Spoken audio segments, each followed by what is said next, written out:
So, good morning, everyone. Very quick. Is my microphone on, Alexis? Just. It is? Okay, great. I can't hear. So, my name is Nicolas Vermeijs. I'm the Associate Director of the Cyberjustice Laboratory, the Director of the Centre de Recherche en Droit Public. It's my pleasure to welcome you to this event. As you can see from the mask, I have a little virus. I came back from Europe 2 days ago, and this was my souvenir. So apologies, and my ears are also still blocked from the flight, so I can't hear myself speak, which is not the greatest thing ever. But thankfully, I have three extremely interesting panelists with me that will discuss the first topic of the day, which is the dual paths, public and private sectors in the AI landscape. And as I mentioned, I have to discuss this topic. Three individuals with me. First, Olga V. Mack, who is a fellow at Codex and as well as a lecturer at Berkeley Law. And I'm going to be very quick in my presentation because I will let them explain their work on their own, since they obviously know it much better than I do.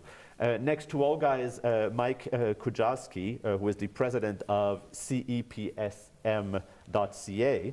And last but not least, Bradford Brown, who we've called a friend of the Cyberjustice Laboratory, who's been working and contributing to our research for the past decade almost at this point. Brad is the Chief of Administrative Operations and Technology Futures at MITRE, at the MITRE Corporation. So thank you, thank all three of you for being here this morning.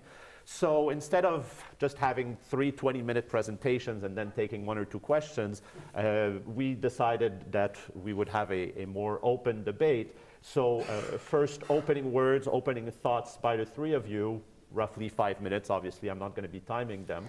Then once that's done, we'll start a conversation, and hopefully all of you will join this conversation. So Mike, I'll let you go first. Perfect. Introduce yourself, your Hello, topic. everybody. So my name is Mike Kujawski. I'm a management consultant. Actually, I'm not a technical AI expert by any means. I specialize in strategic communications and behavior change marketing. I primarily work with only work with government organizations and nonprofits in that area. And a big part of what I do, and have been doing over the last 20 years of consulting and training, is helping these organizations adapt to digital disruption, particularly digital media disruption. So I was there during that phase when you may remember the term Gov 2.0 and Web 2.0 and everything 2.0. You probably went to a ton of Law 2.0 conferences back when there was, the movement around the democratization of the web and all the positive elements at the time and utopian visions we had. And I'm seeing a lot of similarities with what's going on right now in terms of the AI landscape. A lot of positives, a lot of negatives around it, and I help government organizations adapt here in Canada and abroad. I was asked to give a quick little overview just to get everybody on the same page, realizing that there's people far more advanced than me on a technical AI front. But I want to pose this question to you all that you see up there on the slide. So what comes to your mind when you hear of AI? Go, yell out whatever comes to your mind. Intelligence. What else? Fair enough. No, how do you feeling? How do you feel? Okay, there we go. Yeah. What are you feeling? What do you feel? Innovation. Wow, all positive so far. That's overhype. Yeah. Mathematical equations. Coded equations, etc. Speed. All legit answers. The reality is some people have a kind of a doom and gloom kind of look at this space, and rightfully so, like when we start talking about singularity, general artificial intelligence, etc. A lot of talk and conversation around that. But others see some sort of positive hope, not a full kind of utopian vision by any means, but definitely see more optimism around the sheer amount of good that can happen. If you look at the headlines these days, anything from, could it finally let us talk with animals? Can AI help solve Toronto's never-ending gridlock? Can robots help with aging and dementia? Right? Endless, obviously, opportunities out there. At the end of the day, if we want a common kind of definition around this, just to set the stage, It's the theory of development of computer systems that normally require some sort of human intelligence. So the way I like to kind of break it down, again, for those of you that are kind of new to this space, there are kind of 4 overarching areas of focus within the AI landscape: machine learning, natural language processing, expert systems, and robotics. And then what's interesting is that, you would have asked anybody in the AI field even 10 years ago, or not in the AI field, but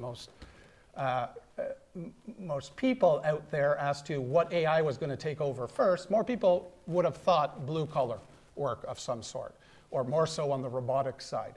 The fact that it came after knowledge workers was a big surprise to many, and is something that I'm dealing quite a bit with in my consulting practice as well in terms of change management. So when we're talking about those 4 methods, you have machine learning, essentially where AI algorithms learn from existing data, right, and find new patterns. Natural language processing, which is, again, that study of the human interaction between the machines, the voice, and humans in terms of processing language. You have expert systems. Most of you are familiar with these, anything from credit score, Equifax, et cetera. And then robotics, if you have a Zumba, or if you have a pool cleaner robot, et cetera, that whole field that deals with the AI element, which I love my pool cleaner. Highly recommend it. So what is generative AI, and where does everything fit in on the generative AI front? So uses machine learning techniques at the end of the day to produce new and unique content, right? So the key here is that it's trained on existing data sets, finds new patterns amongst that data, and then produces new content. I like using kind of that analogy. Sometimes you may have heard of a broken mirror when you're staring at a reflection. It's reflecting, again, that data at you, but in a slightly different way every time. That's kind of the simple, again, analogy. So one thing I'm not going to go over this. So one thing I just wanted to end on this front is that if you look at the AI landscape over the last 15, 20 years, right? It's been, 30, 40 years. It's been kind of on a nice trajectory upward. It kind of hit a plateau at one point. And these last few years, with the advancements that have been made on the natural language processing front and in generative AI, you've seen a massive exponential growth in adoption, right? And this is where I've seen in my own practice, again, working with clients in the government of Canada, I've seen an incredible amount of movement on this front, right? From guides, so we have the guide for generative AI adoption here issued by Treasury Board. We have the Artificial Intelligence and Data Act coming at some point this year. The federal public, the government right now through Treasury Board has issued public consultations on an AI Act. Here in Canada, not on the AI Act, but on the use of AI in the federal public service. So those consultations are now open, and that's going to be coming out in March. So a lot of guidance has been issued too for departments and for public servants to start using this. However, there's no real accountability, and we'll get into that after in terms of the risk tolerance, very different than in the private sector. In fact, I mean, the government of Canada is a Microsoft shop, and most departments still don't have access to Copilot, even though they're paying for it, right? So what are employees doing at the end of the day? They're bringing in their own AI tools. And quick show of hands here, I'll end off with one stat. So in a recent McKinsey survey that was looking at kind of the state of generative AI right now, last year, 22% of employees used generative AI for work. This year, it's gone up to 40% state that they use generative AI for work. Show of hands here. How many people here have used generative AI for work purposes, right? And you could see roughly about 40, 50%, about half. So the greater risk right now is that a lot of employees are using their own devices, using their own tools, and there's no formal sort of training on how best to do that and how best to do that securely. I'll end on that for now and pass it on to one of the other. Thank you very much. So for setting the floor and giving us an overview of what AI and generative AI in particular are, and we'll get back into more of the nitty-gritty afterwards. But first, I'll cede the floor to Brad to tell us a little bit about the work that he and his team have been doing using generative AI at MITRE? Well, as we said, my name is Brad Brown. I'm a lawyer by trade. I started out as the chief counsel for technology at the Commerce Department, where I actually had NIST as a client, and was a dean at George Mason's Law School, and I've been in law and technology for a long time. MITRE is about a $2.3 billion company with 10,000 employees. It's a nonprofit. We work only for the government and in the public sector, largely. It's a systems engineering firm. And we invest every year in R&D to be able to show the government, where technology might be able to help. So I thought this first slide would be interesting to see, because this was done in 2020 by the Administrative Conference of the United States, which would put out a statement to explain to agencies what they needed to think about if they were going to adopt AI tools.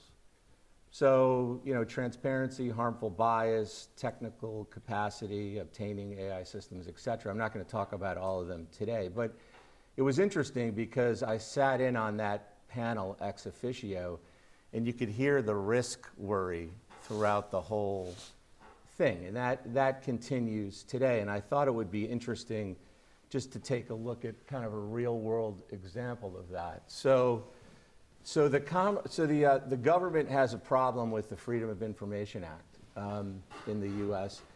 They get almost 1 million requests a year, and almost every agency has a huge backlog relative to freedom of information. And the courts used to give deference to agencies. They'd say, look, we don't have enough people to process this. Not so much anymore. The federal courts are telling, look, technology's out there, you need to find a way to do this.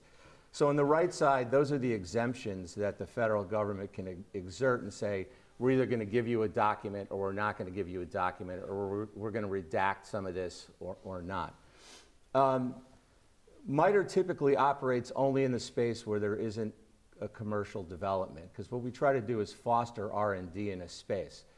So if you kind of look at the process of intake of an AI request, at the front end, there's plenty of tools that take in documents. There's plenty of tools that manage documents. The place where the problem is in the middle of the process, where an analyst has to then take the document and decide, what they're going to do with it. So we built an AI tool using artificial intelligence and AI. Carl Branting and I, who's affiliated with the center as well, and a team of developers, built a tool. And you could drop a PDF into the tool, and just as a prototype, it covered 63% of the redactions that the government could assert. And we started to shop the tool around to different agencies. I think we showed it to 20 different agencies. All of them were, very interested, but nobody really wanted to part with any data. So we wound up using a data set from the Clinton Library that the University of Maryland had curated and already to just train the AI so that we could show the agencies the benefit and how it would work. And, and the demos went pretty amazingly well, but to get an agency to adopt it, the risk right now is just too high for them. And, even though they could see the advantage of how this could help, because most of it's manual right now. In the smaller agencies, it's completely manual. In the larger agencies who can afford it, they use tools to parse the documents, to do search, to manage the documents throughout the process. But the decision to whether or not redact or not is largely up to the analyst. And so that's virtually all manual. So, Carl and I had worked with the judiciary for a long time, and we knew that if it was too automated, they would totally reject it, because, people worry about their own jobs. And if you show them a tool that's going to automate them out of business, they're not going to adopt it. So we built it as a cognitive assistant and said that kind of right off the bat. Hey, look, this tool can just support what you're doing. But even at that, we wound up licensing the tool commercially because as a prototype, no one wanted to take the risk on it, the prototype, and build on it. A lot of the questions were around compliance. Can we just automatically just integrate this with our existing system and just bolt it in and it'll work tomorrow? No, it's a prototype. You know, we're showing it to you so you can see what you can do with it and how this technology could really work to speed things up and to automate what you're doing a little bit more and to bring some technology in a space where there is none. I mean, what we're really trying to do is drive commercial interest in that space. It's difficult because unlike e-discovery, where you can resell those tools to a number of different places, FOIA is only in the government. So there's no place to really sell the tool outside of that. So, you know, I think it's interesting because when I hear about AI and AI adoption, particularly relative to the government, it's going to go slower than the private sector. Just until we can deal with the security risks, the risks around privacy, who's going to hold the data, and all kinds of things that kind of relate to those issues. Even if the automation's helpful, it's still going to take time. So that's a real example in real time of kind of what is going on in this space. So, thank you. And already I'm seeing things that I want to get back to. You mentioned the fact that individuals were particularly worried for their jobs, and Mike talked about the fact that it was affecting white-collar jobs more than blue-collar jobs, which is the opposite of what we were expecting a decade ago. So that's something I'll want to delve into, but first I'll cede the floor to Olga, who has a different point of view. I have not disagreed just yet. Hello, everyone. It's good to be here, particularly because Berkeley Law has been mentioned many times in the beginning. The reason I love it is because Berkeley has given me a free college degree, a free law degree, and a free husband. So to say that when I hear Berkeley Law, it gives me warm feelings and the understatement. And Pamela Samuelson was indeed my copyright professor, and I just shared this so that indeed where I met my husband is in her class. So really delighted to be here. Today, I'm doing a lot of research at Law.MIT and Stanford Codex, and also I teach at Berkeley Law. Most recently, I sold the company in legal tech to LexisNexis, a contract lifecycle management platform. I was a lateral CEO of that company. We did have AI. The company still has AI, so I had to deal with some of those issues as well. And most recently, I also wrote a book called Product Counseling. I think it's important for lawyers to advise about product building throughout the life cycle of a product, from conception, ideation, POCs, taking to market, expansion all over the world, and frankly, sunsetting. We see increasing cycles of productization. In the turn of a century, that cycle was about 75 years, which means you could have a job out of college and have the same job for the rest of your life. In about 1989, during opening of China, Berlin Wall, and internet, we see the cycles of about 15 years, which practically means that professionals change their jobs every two to three times in their career. And we now see, before the pandemic, cycles to be about 5 years, 5 to 6 years, which basically means that companies are going through much more rapid productization. The speed is increasing. And advising around risks and impact is very important, which is why I think lawyers are very important, and I like to innovate in law. Before I did all of those things, I am a tech lawyer by design. I went to law school because I love tech. I've always been in tech. I've been on the litigation side of tech. I've been on counseling side of tech. I'm a former general counsel. I've explained all kinds of technology to regulators, including blockchain and including AI all over the world. So I've had many conversations and have a lot of views around sort of, as a builder, how we balance innovation and how we also deal with this, what I think is a dangerous machinery. It's a heavy, dangerous machinery that we need to actively manage and understand what to do with it. And we also have we already have enough laws on the books, as Professor Samuelson alluded, and the arch of history is really bending toward not society sort of absorbing the risk, but companies internalizing it. The laws around product liabilities, for example, definitely bending that way in the United States. But a few things that I wanted to share about is Mike asked the question around how do you feel about it? And I love that there's a lot of sort of positive feelings around it, and then there's sort of nervousness around it. And unlike other technologies where, for example, lawyers and regulators actually were just nervous. You talk about cloud, you talk about blockchain to a regulator, to a lawyer, it's a lot of fears. But AI actually, what I call is nervous-sided. There's sort of a lot of excitement because lawyers and regulators are doing a lot of things they don't want to be doing, like cutting and pasting and blocking out information. And like nobody gets up in the morning and says, I'm going to use my law degree so I can do some cutting and pasting. Or somebody who works for federal government does not get up in the morning and get super excited about reduction. Like, that is going to be my mission in life, to do some reduction. Nobody wants to do that, but then on the other hand, there is a lot of nervousness around it, because will my job be safe? But more importantly, will myself and my family have the same standard of living?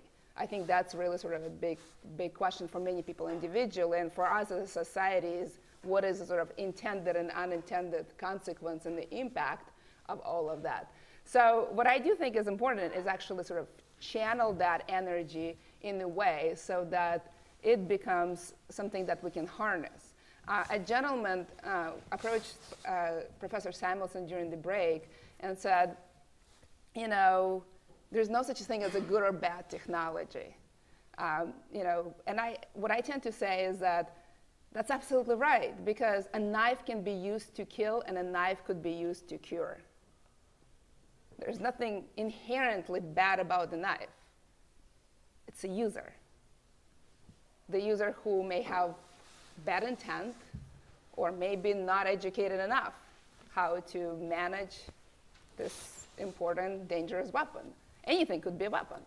So I love to focus on lawyers. And the reason I love to focus on lawyers as a builder is because I do think that as a society, we have a very broken relationship with law.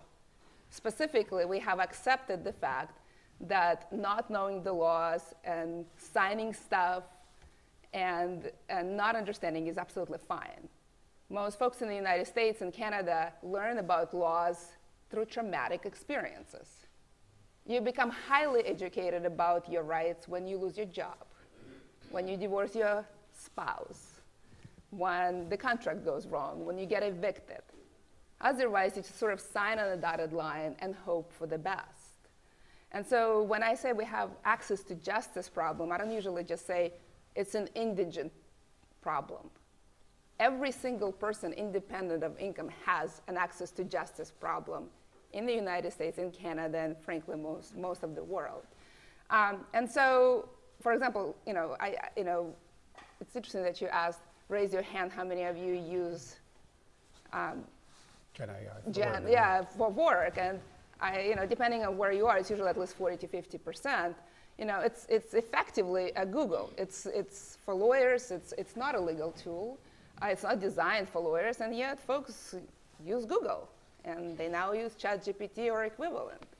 And you have startups that are building on top of those systems. And what you see on the board are different things that we see in the world of justice and legal tech, of those uses. And you can see some of them are more risky than others. This tool, as any tool, has sort of virtues and vices. You can see hallucination as sort of a bad thing, or you can see it as an act of creativity,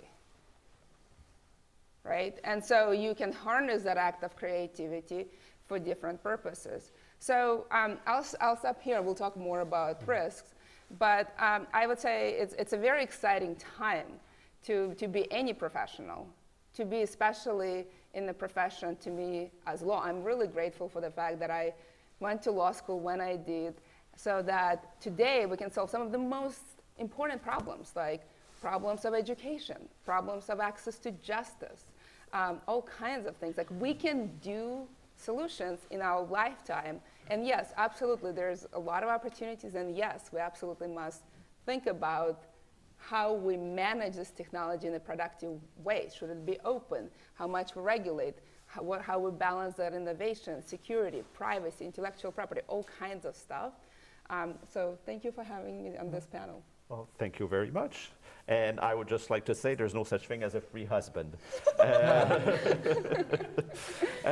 But thank all three of you. And if you could put the slide that was just up, because that actually brings me to my first question. Actually, my first question was going to be exactly what is generative AI, but Mike gave us a good explanation, so I'll pass over that one.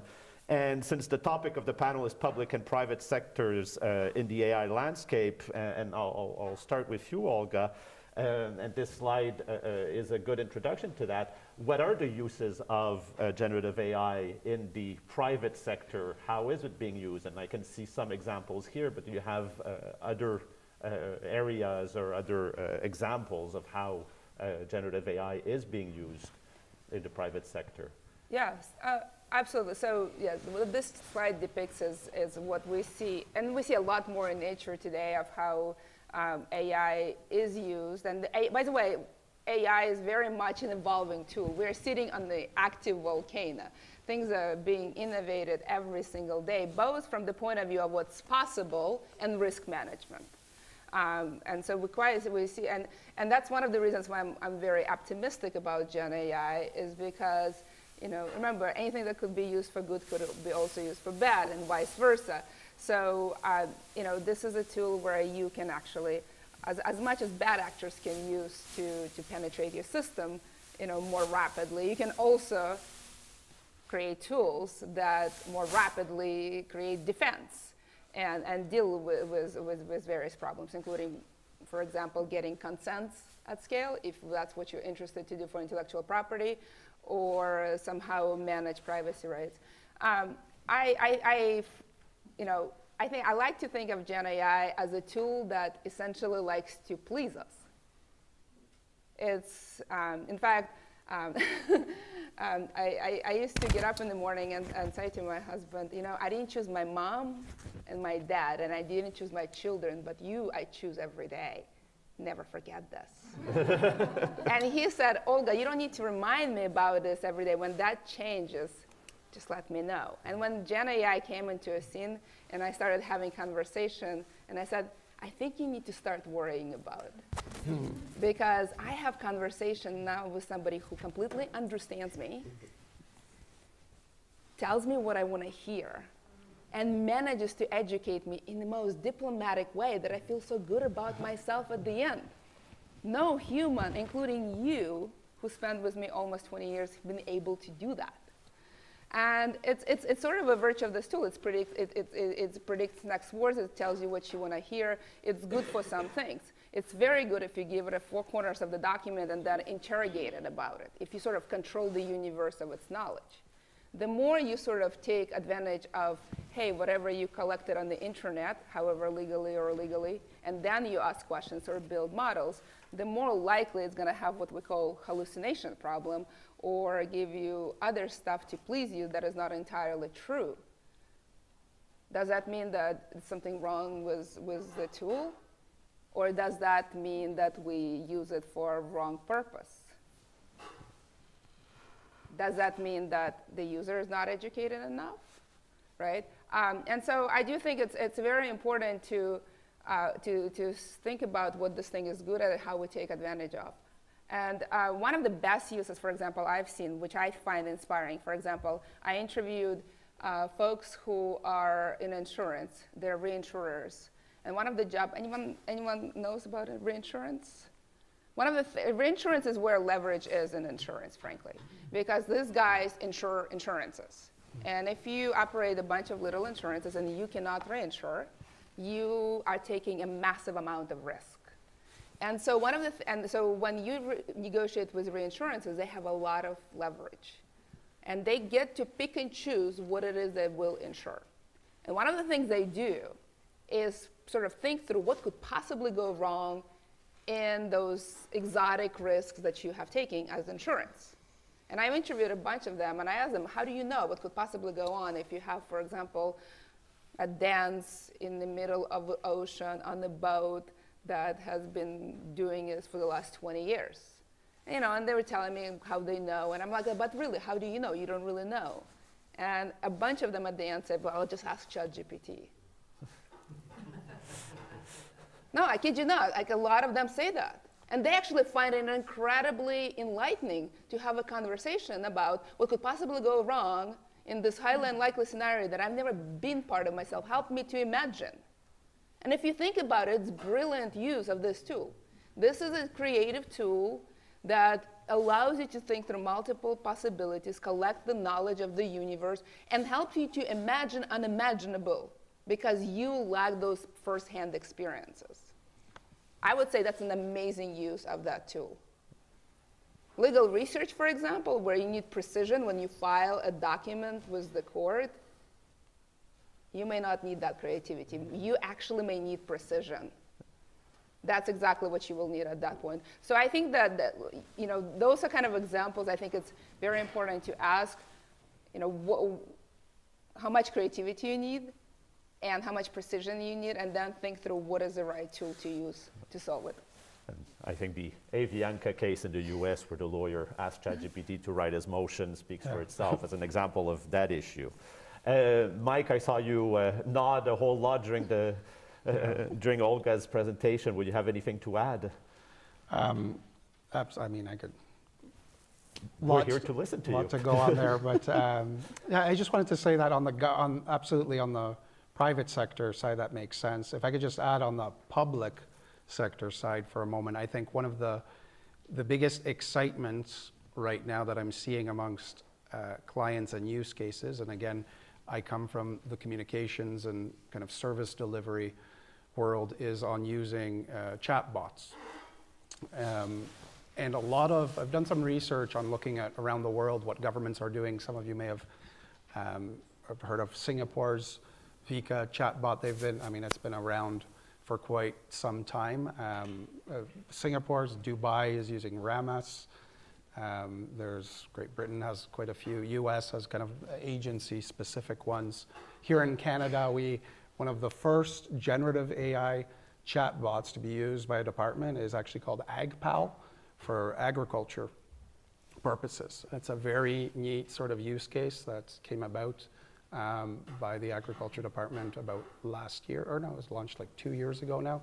So I see tremendous opportunity on that front. However, like with anything, and like we were mentioning earlier on the public sector side, simply the fear of, and I could point out actually, I took a note here of a recent stat on the top risks that organizations see, and particularly in the public sector, but it applies to the private as well, inaccuracy, so hallucination.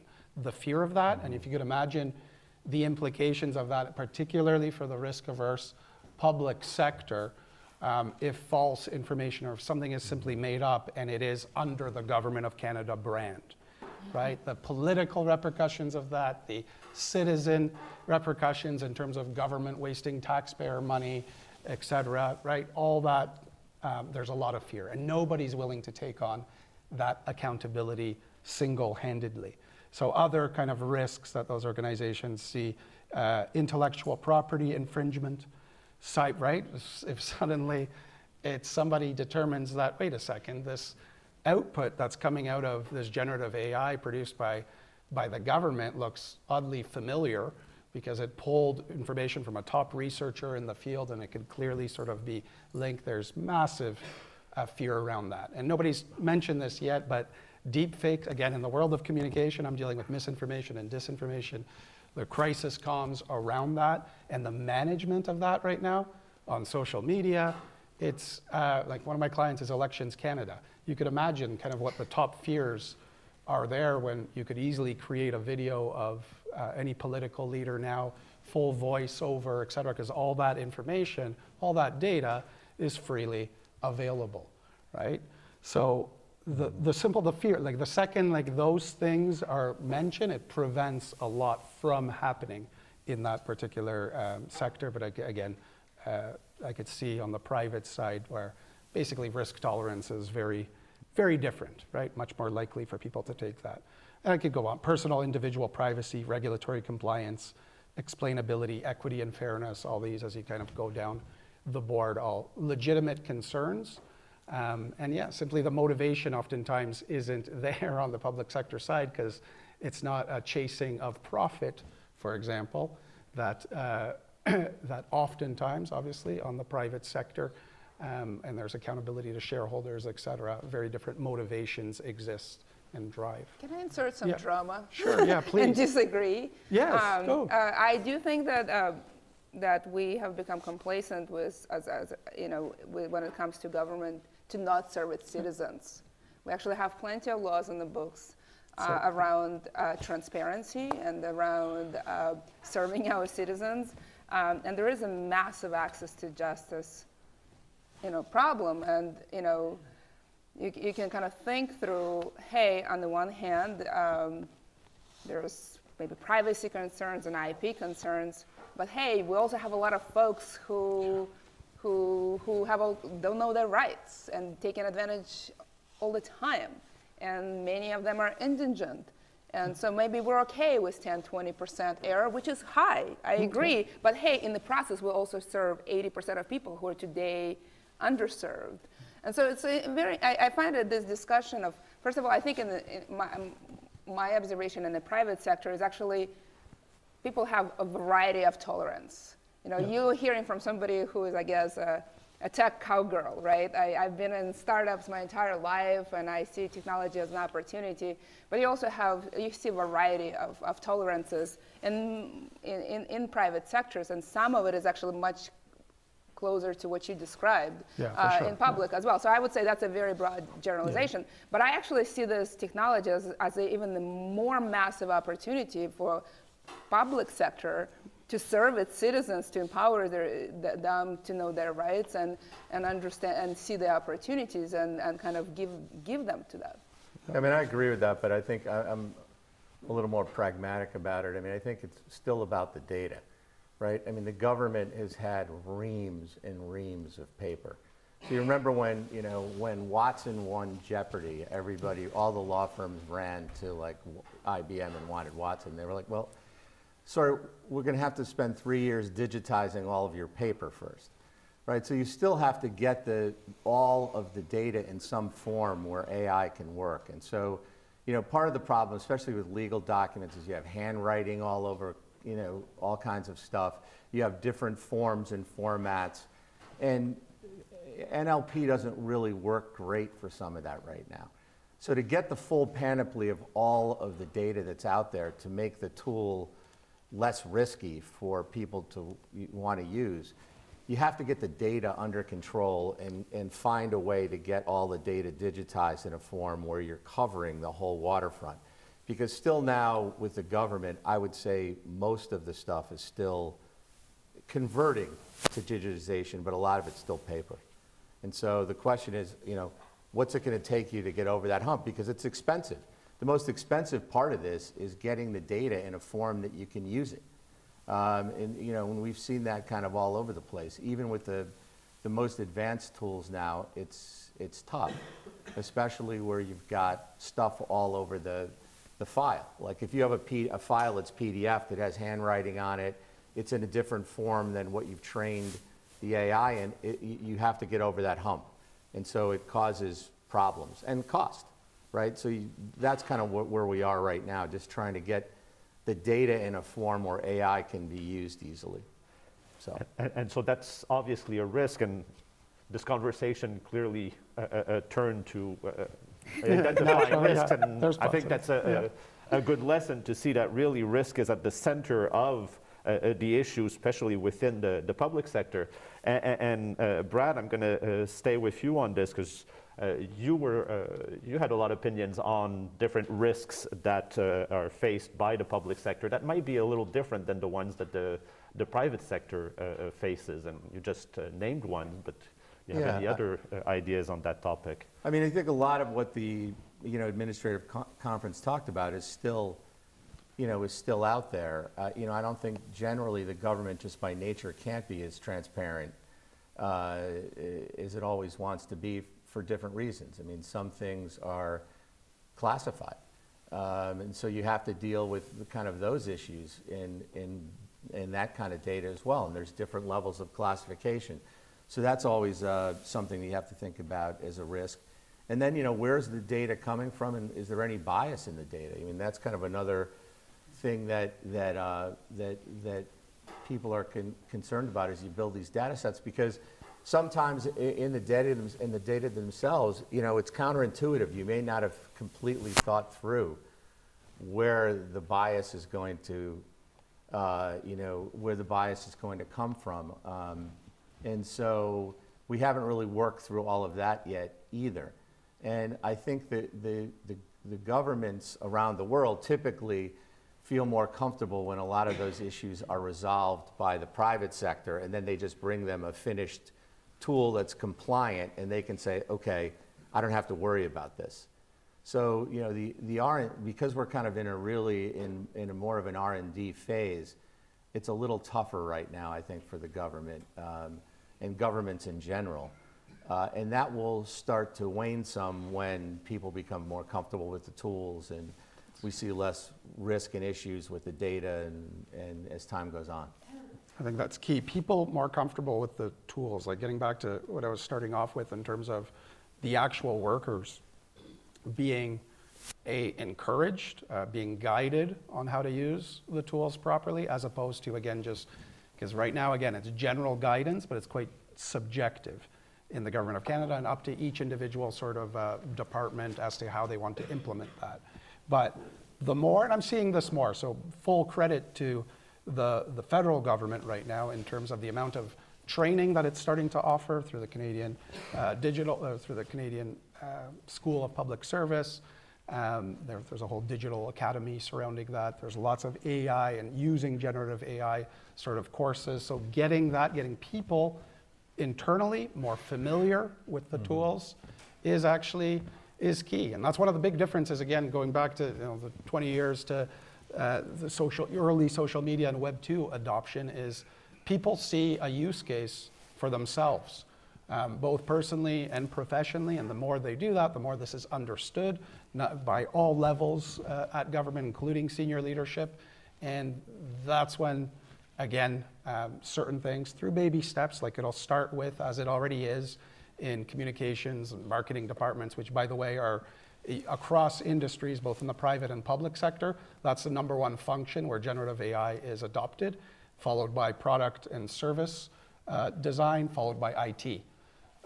The lowest amount of adoption of generative AI is actually in corporate strategy planning. You probably don't want AI planning your entire organization's strategy just yet. And finance, and then logistical kind of issues and manufacturing. Not talking about AI, just generative AI, right, specifically. But yeah, I think I'll pass it on for now. Well, please finish your thought. I was just going to say that education, just kind of a couple closing things. Education and training is huge and needs to happen. We need to be having these conversations and people's use cases. People need to see the use cases within their own jobs. Practical guidelines, adopting internationally recognized ISO standards that exist around AI, governance, et cetera. See, we didn't talk about content provenance, so where particular content comes from. There's a C2PA. There's an organization kind of devoted, where it's voluntary sign-ons right now, to proving the origins of content using, again, various encryption methods behind that. That's super important for organizations that are worried that somebody's going to be faking their content, in particular in the public sector. And starting with low-risk activities, editing emails, drafting documents versus high-risk uses. The chatbots are coming, they will come, but in the meantime, the civic sector is developed. Like there's, a colleague of mine, Paul Craig, developed Tax GPT, right? Does your taxes, or you could have a conversation about your taxes using information from the CRA. I developed, just using the OpenAI's GPT store, I developed a government services navigator, where you could ask any question that, and specifically around any sort of government services, whether like where do I find out my employment insurance? What's my CPP payment going to be, et cetera. And you don't have to worry about knowing which department that is, which site. You just go, it provides you the answer in plain language. So what I'm getting at is these things can be developed in the meantime, right? This isn't using private data. No, it's not personalized. But the general, as people get more familiar with how easy it is to develop something like this, there's going to be a natural sort of evolution for government websites, in my opinion, to essentially turn into, whether it's chatbots, agents, et cetera. Like the concept for my kids to be going to a site and like looking around and searching for information is archaic, right? You're just going to be asking for that information, but obviously with all the stuff we talked about, security, privacy, has to be solved around that. Olga, on risk, do you have any thoughts on I have no views. No, I'm sure you don't. Sorry. I have no views. Maybe a couple of things. I'll make an observation that cloud was basically adopted during the pandemic, well after it has been determined to be safe. And I would say we waited a little too long. That's a dangerous part of actually sort of waiting until everyone is comfortable. What is everyone and what is comfortable? And I'll make a second observation about this black box versus fish tank trade-off that we have to make. Absolutely. We do not want missiles of mass destructions to be transparent for everyone to see. However, it's also fair to say there are plenty of things that should be for everyone to see are not being seen. And so this trade-off between black box and fish tank is there for us to make, and technology tends to have solutions for that. But I will actually leave with an observation that I've learned when I transitioned from law to business. When I had to have many more business than risk or legal conversations. Because as a former general counsel and a lawyer, my life was around what could possibly go wrong. And now as a CEO, I understand why some of my advice was a little bit more like blah, blah, blah to a business professional. And that's because, and it's been explained to me a number of times now, is that isolating risk from opportunity is really artificial. When we go to law school or any sort of risk management conference, we bifurcate risk from opportunity and zero in on risk. But go ask a business professional to separate risk from the opportunity, or better yet, talk to somebody who's divorcing, for example, and ask them to separate all the unpleasant things with all the pleasant things and going forward. It's impossible. Our lives are this. And so when we talk about risk, we also have to talk about the opportunity. And I think the opportunity, the risk may be large, but however large that risk, I think the opportunity is even more massive. Number of folks we could be serving, the problems that we could be solving, and do we really need to wait for everyone to be comfortable and for us to be super safe? Do we have to wear a helmet in the middle of Montreal? That is to say. That might actually be a good idea. But so let's talk about opportunity. What opportunities do you see with the use of generative AI, mostly in the public sector, that we haven't really tapped yet? I can tell you a few things that I'm working. I think, for example, you mentioned education. I think education is a massive opportunity because one of the best ways, especially for adults to learn, is through simulations, is to actually do the thing, right? And what a better way to generate hypothetical scenarios and prospective cybersecurity issues is through a chatbot that takes you through various tabletop planning. And I can tell you that that's where a lot of my experiments are. So this tool is good for a lot of things. And as you mentioned, Mike and Brad, is not everything is high risk. We're not always talking about missiles of mass destruction. No. And actually I do have a slide for this. What I advise folks to do is to actually create a continuum of risks. Take inventory of everything you do every day And some of it will be in the missiles of mass destruction category. That's on the, like, at the very, very end. And there's a lot of administrative things that you can automate all day, every day without that are public and not a problem. And if you go, whatever you do as a lawyer or as any other professional, you can find to take small experiments and play all the time. Another thing I invite folks to do is to create a 2x2 of risks and frequency. That's my favorite, for example, you know, because risk accumulates. You can look at a marginal risk or you can look at total risks. We can be very calculated in the way we take risks, right? It's as professionals. And then, of course, you know, I'm not going to go into great details, but we can use technology to manage risk. RAG is, for example, is the #1 way technologists today manage hallucinations and stuff like that. And then both of you mentioned education, and you know, educating folks is really a way to deal with it as well. So there's a number of ways to deal with risks. Absolutely, and you probably, to add to the risk, which you probably had in your slide, I find it super beneficial to always show the residual risk after applying the treatment. And it may be obviously a no-brainer to a lawyer, but you'd be surprised how many business conversations I've been in, again, in the public sector, where I'm trying to, again, push something forward, and the way to do that is to show what you're going to do, and then what is going to be that residual risk after. And that's when they start seeing the green opportunities more so in it, and why things start actually moving forward. But 100%. Again, I'm playing a little bit of devil's advocate, no pun intended to all the lawyers, in this case, because I'm constantly dealing with the no's, right? And the barriers. There's a lot of gatekeepers, right? And when we're trying to push an idea forward, or why, again, show the benefits of something like a chatbot from a service delivery perspective, which the government gets, and they're going to have, and it's going to happen. I mean, you can't outweigh the benefits of 24/7, we're in a bilingual country, multilingual support, right? And understanding, again, the sheer reduction of repetitive tasks that can have, and to go back kind of to the very real human issue and human feelings of job loss, et cetera. Part of the teaching, part of the change management that has to happen in order for things to move forward are freeing and showing people how to use that time to create new value.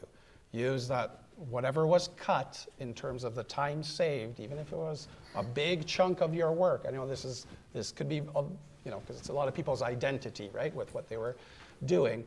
But how can you know, that be reallocated? In the case of chatbots, it's very simple, or has been to date, in terms of triaging, where the chatbots end up taking care of the common questions, the common inquiries, et cetera. But the second it's a more complex topic, more complex, requires nuance, there's a human sort of element involved, triaging to a human, and then those resources now that we're doing all these repetitive tasks, you were mentioning the reductions, et cetera, before, are now focusing on something that actually is adding genuine value, and still for now has the human benefit, and that human touch is extremely important, right?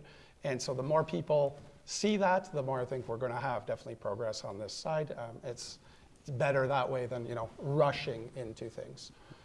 But yes, I got to say I agree definitely with pretty much. So no drama. I was hoping for drama. But yeah. Brad, since my director does develop AI tools, what do you see as the benefits, or do you have any reactions to what was just said? I think there's plenty of administrative, you know, opportunities to use AI.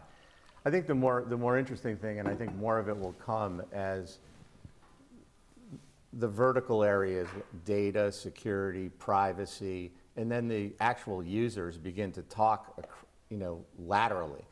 Because right now it's difficult to get a tool integrated without having that conversation, because the users don't have access to that. They have to go talk to the IT shop and say, look, can we get compliance on this? And then the privacy people have to weigh in, and so forth. And so when we start to get more lateral talking, things will move faster. And so the more that happens, I think, and that typically will follow in the next couple of years, I think you'll see more of that going on, and there'll be many more different use cases that come out where you see the use of AI. It's coming. It's just slower than the private sector. I think if I can share a lesson from private sector, because I've sold new technology both as a supported sales as a lawyer and then actually led sales as a CEO, because that's a chief seller really, is organizations that are kind of much more hierarchical and sort of top down, and everyone below is afraid to even try. Those are going to be, let's wait for everyone to be safe. But the organization where folks kind of can't do a POC, they can do a small experiment with real or not so real data, right? Like you can create synthetic data and play with a tool. And where you have labs and innovations where folks actually want to learn and they want to lead the industry or whatever sector they're in, you're much more likely to actually have those conversations. If Olga and her small team experimented on a bunch of synthetic contracts and they've seen a lot of effectiveness and efficiency and job satisfaction, and people are more likely to want to be on Olga's teams because of that. Now, I just gave you benefit, not just economics, but human benefits. Then Olga, who's been in an organization for a long time, can have a compelling conversation with her manager and the manager, and actually become a poster child of innovation within the organization. And that's independent of the size. The size does not have to be an impediment. It really is just how our leaders manage those structures and how centralized or decentralized they are, how modern they are really. So I do think that organizations that are more likely to succeed in those faster innovation cycles and risk management cycles is where you're allowed to play and actually bring those insights and benefits as someone who understands the organization. Thank you.